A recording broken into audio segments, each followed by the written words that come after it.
여러분, 만약 남한도 북한도 아닌 제3의 길을 선택한 남자가 있다면 어떠실 것 같나요? 오늘 이야기할 작품이 바로 그 남자의 이야기입니다. 한국 문학사에서 정말 최고의 걸작으로 꼽히는 최인원 작가의 소설 광장인데요. 주인공 이명준의 이 비극적인 여정을 따라가 보면서 그가 평생토록 찾아 헤맸던 게 대체 뭐였는지 같이 한번 파헤쳐 보겠습니다. 자, 그런데 정말 놀라운 사실이 뭔지 아세요? 이 엄청난 서사를 담은 소설을 쓴 작가 최인훈이 이걸 썼을 때 나이가 불과 25살이었다는 겁니다.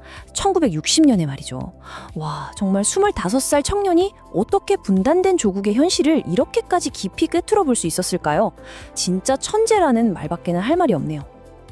이 소설이 세상에 딱 나오자마자 당시 문학계는 말 그대로 발칵 뒤집혔습니다. 얼마나 충격이 컸으면 저명한 문학평론가 김현 선생이 이런 말까지 했어요. 4.19가 정치적 혁명이라면 광장은 문학적 혁명이다. 이건 그냥 소설이 아니라 문학계에 일어난 하나의 혁명이라는 극찬을 한 거죠. 그만큼 광장은 그 시대의 모든 통념을 깨부수는 정말 대단한 문제작이었습니다. 자, 그럼 이 위대인 소설 광장의 세계로 본격적으로 들어가 볼까요?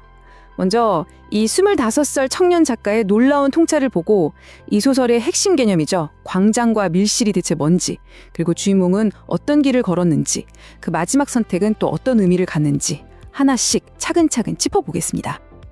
네, 이 소설을 제대로 이해하려면 딱 두 단어만 기억하시면 됩니다. 바로 광장과 밀실인데요.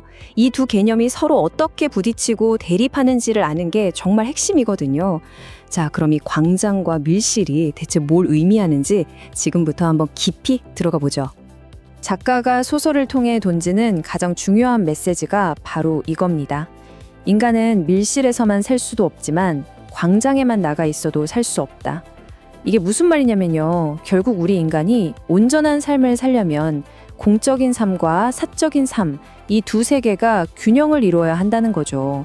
둘 중 하나라도 없으면 그건 반쪽짜리 인생일 뿐이라는 아주 중요한 이야기입니다. 자, 보시면 개념이 아주 명확하게 보이죠?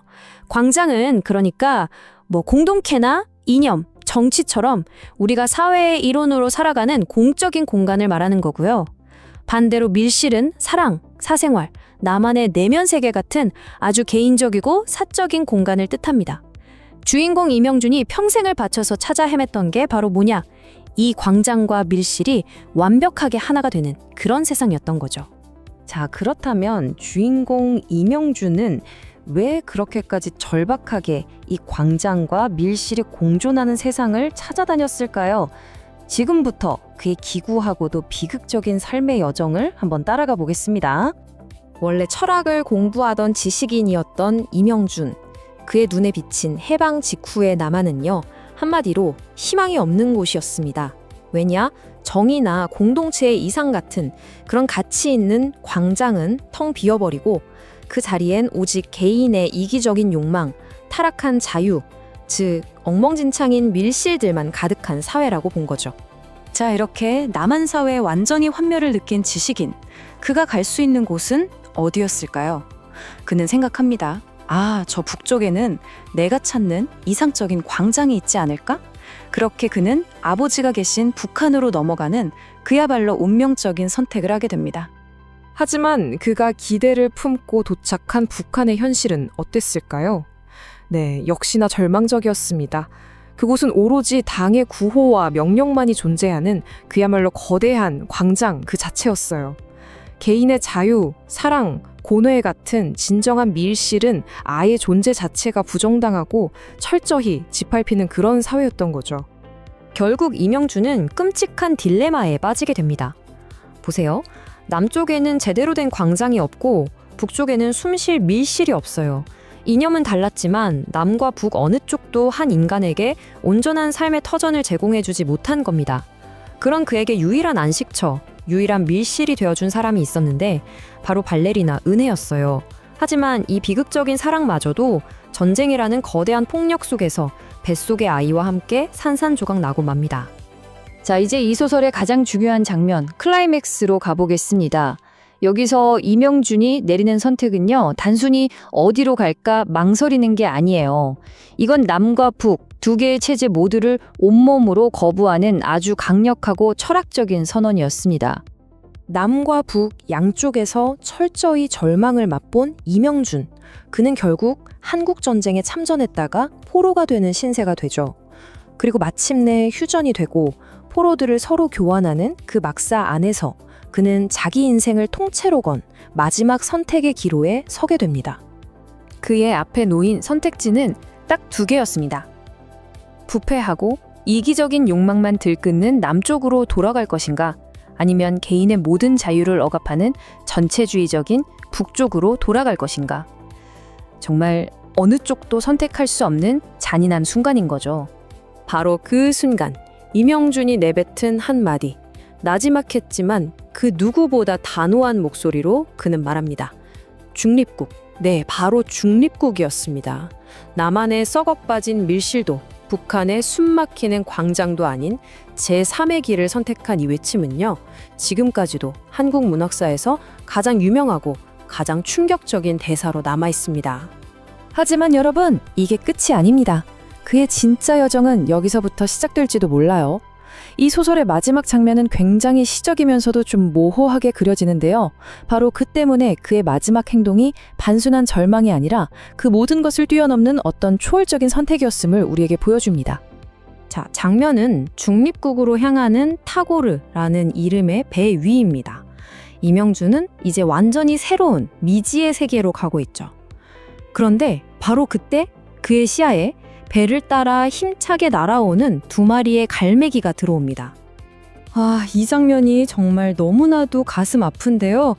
그는 그 갈매기들을 보면서 전쟁의 포화 속에서 잃어버렸던 자신의 유일한 밀실, 바로 연인, 은혜와 세상에 태어나지도 못한 그들의 딸을 떠올립니다. 그 새들이 바로 은혜와 딸의 환생이라고 생각한 거죠. 그리고 다음 순간 그는 푸른 바다로 자신의 몸을 던집니다. 자, 여기서 가장 중요한 해석이 나옵니다. 그의 마지막 선택은 절망적인 자살이 아니라는 거예요. 이건 오히려 지상에서는 끝내 찾지 못했던 바로 그 이상향, 자유로운 광장과 진실한 밀실이 마침내 하나가 될 수 있는 유일한 공간, 바로 저 푸른 광장, 즉 바다를 향해 뛰어든 마지막이자 가장 완벽한 귀향이었다는 겁니다. 자, 그렇다면 벌써 60년도 더 된 이 소설이 21세기를 살아가는 지금 우리에게는 과연 어떤 의미가 있을까요? 이 오래된 고전이 왜 여전히 필독서로 꼽히는지 그 이유를 마지막으로 한번 짚어보겠습니다.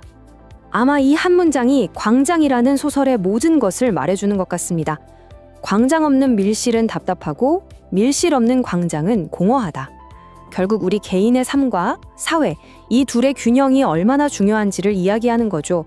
나만의 밀실에만 갇혀 살면 답답하고 고립될 것이고, 공동체라는 광장에만 몸을 대면 나 자신은 사라지고 공허해지겠죠. 이 둘의 조화, 이게 바로 핵심입니다.